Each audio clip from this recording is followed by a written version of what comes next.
Section 14 of Frankenstein by Mary Shelley. Volume 2, Chapter 2.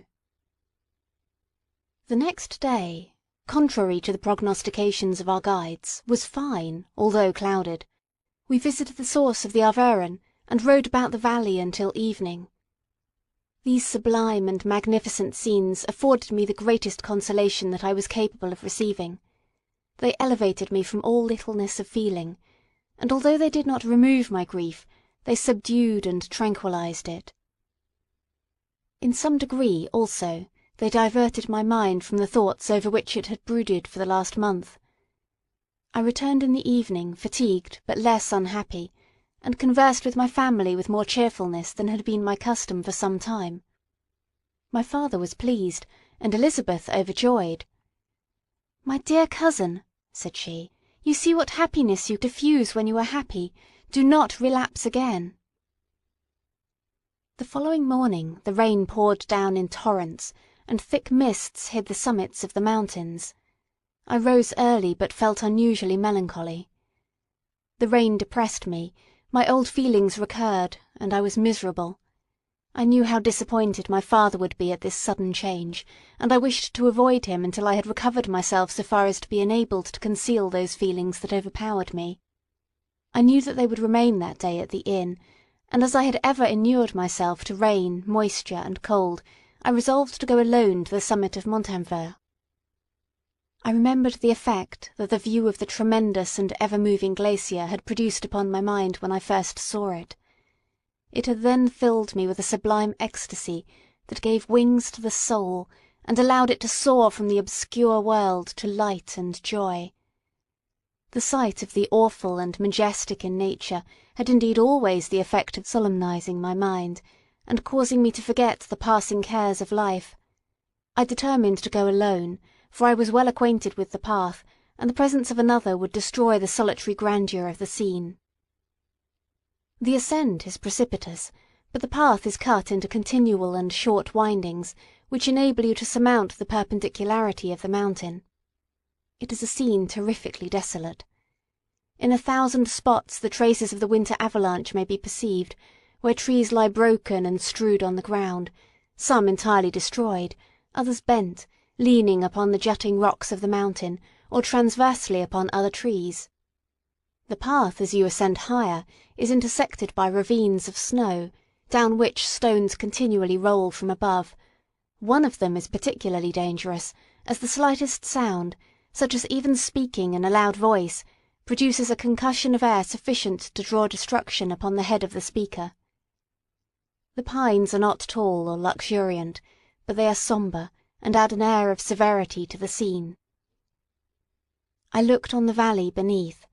Vast mists were rising from the rivers which ran through it, and curling in thick wreaths around the opposite mountains, whose summits were hid in the uniform clouds, while rain poured from the dark sky, and added to the melancholy impression I received from the objects around me. Alas! Why does man boast of sensibilities superior to those apparent in the brute? It only renders them more necessary beings. If our impulses were confined to hunger, thirst, and desire, we might be nearly free, but now we are moved by every wind that blows, and a chance word or scene that word may convey to us. We rest, a dream has power to poison sleep. We rise, one wandering thought pollutes the day. We feel, conceive, or reason, laugh or weep, embrace fond woe or cast our cares away. It is the same, for, be it joy or sorrow, the path of its departure still is free. Man's yesterday may ne'er be like his morrow, naught may endure but mutability. It was nearly noon when I arrived at the top of the ascent. For some time I sat upon the rock that overlooks the sea of ice. A mist covered both that and the surrounding mountains. Presently a breeze dissipated the cloud, and I descended upon the glacier. The surface is very uneven, rising like the waves of a troubled sea, descending low and interspersed by rifts that sink deep.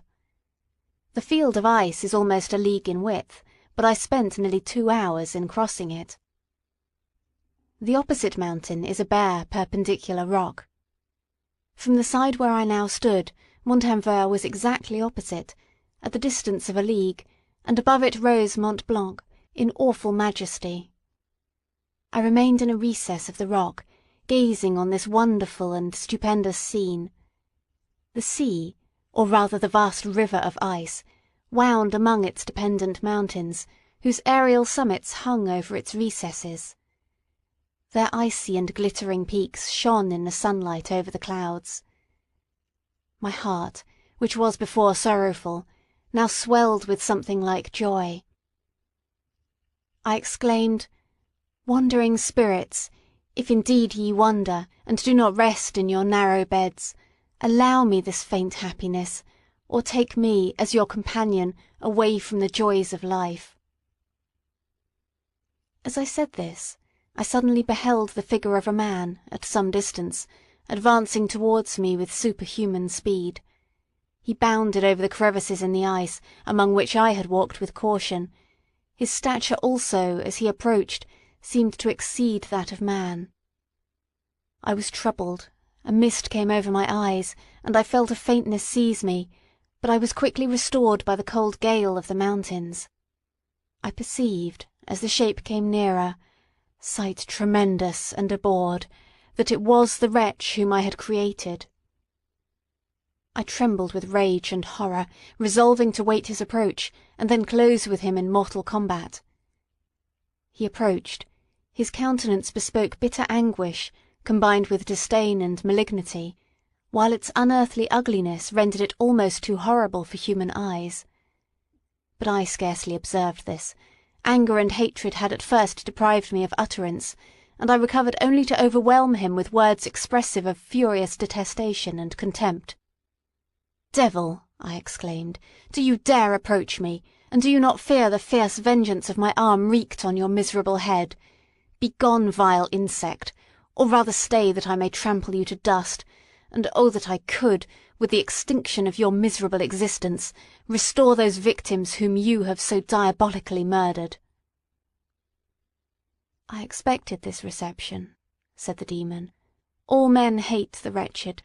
How then must I be hated, who am miserable beyond all living things?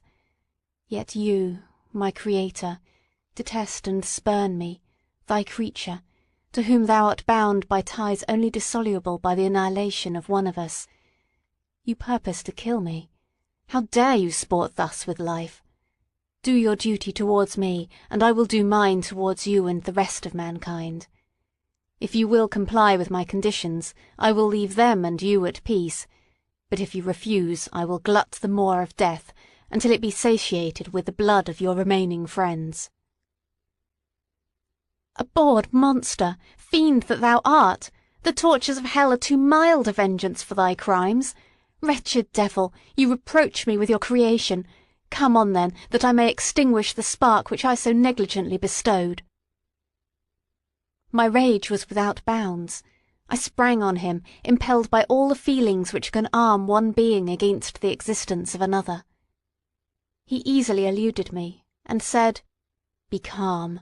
I entreat you to hear me, before you give vent to your hatred on my devoted head. Have I not suffered enough, that you seek to increase my misery? Life, although it may only be an accumulation of anguish, is dear to me, and I will defend it. Remember, thou hast made me more powerful than thyself. My height is superior to thine, my joints more supple. But I will not be tempted to set myself in opposition to thee. I am thy creature, and I will be even mild and docile to my natural lord and king, if thou wilt also perform thy part, the which thou owest me. O Frankenstein, be not equitable to every other, and trample upon me alone, to whom thy justice, and even thy clemency and affection, is most due. Remember that I am thy creature.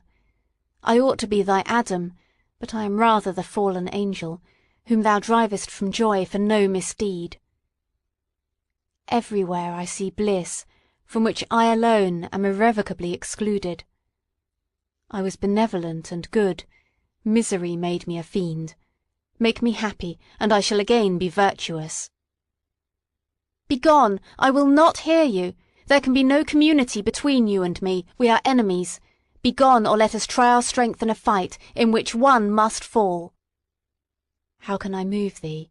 Will no entreaties cause thee to turn a favourable eye upon thy creature, who implores thy goodness and compassion? Believe me, Frankenstein, I was benevolent, my soul glowed with love and humanity. But am I not alone, miserably alone? You, my creator, abhor me. What hope can I gather from your fellow creatures, who owe me nothing? They spurn and hate me. The desert mountains and dreary glaciers are my refuge. I have wandered here many days.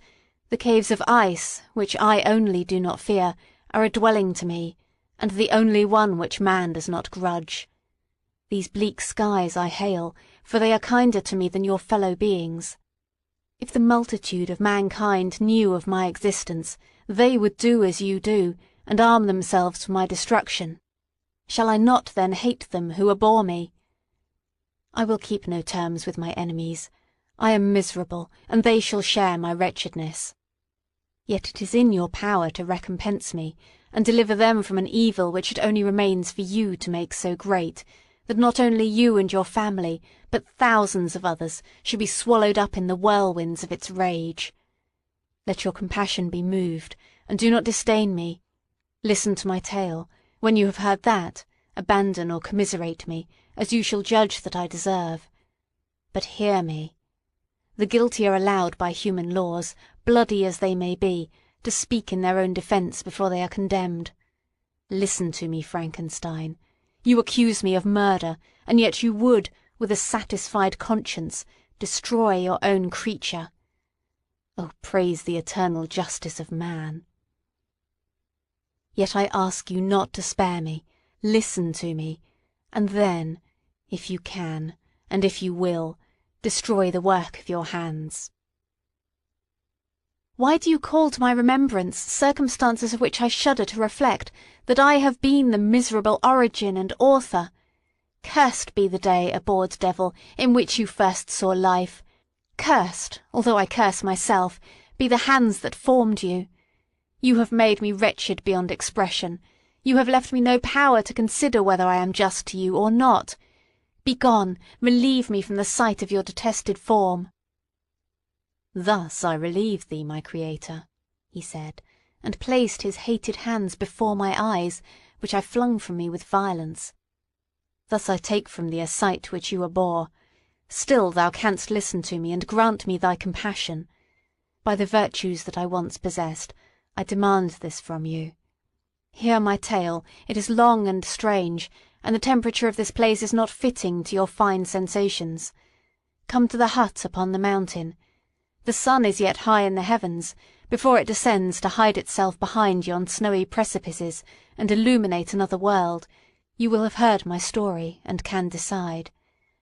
On you it rests, whether I quit forever the neighbourhood of man, and lead a harmless life, or become the scourge of your fellow creatures, and the author of your own speedy ruin.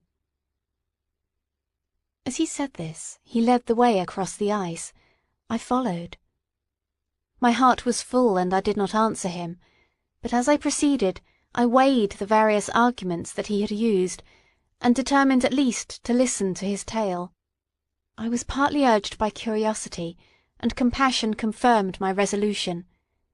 I had hitherto supposed him to be the murderer of my brother, and I eagerly sought a confirmation or denial of this opinion.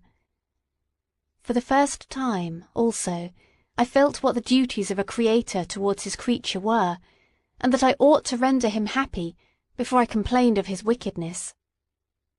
These motives urged me to comply with his demand.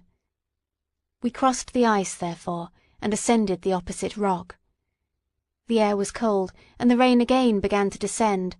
We entered the hut, the fiend with an air of exultation, I with a heavy heart and depressed spirits. But I consented to listen, and seating myself by the fire which my odious companion had lighted, he thus began his tale. End of Section 14.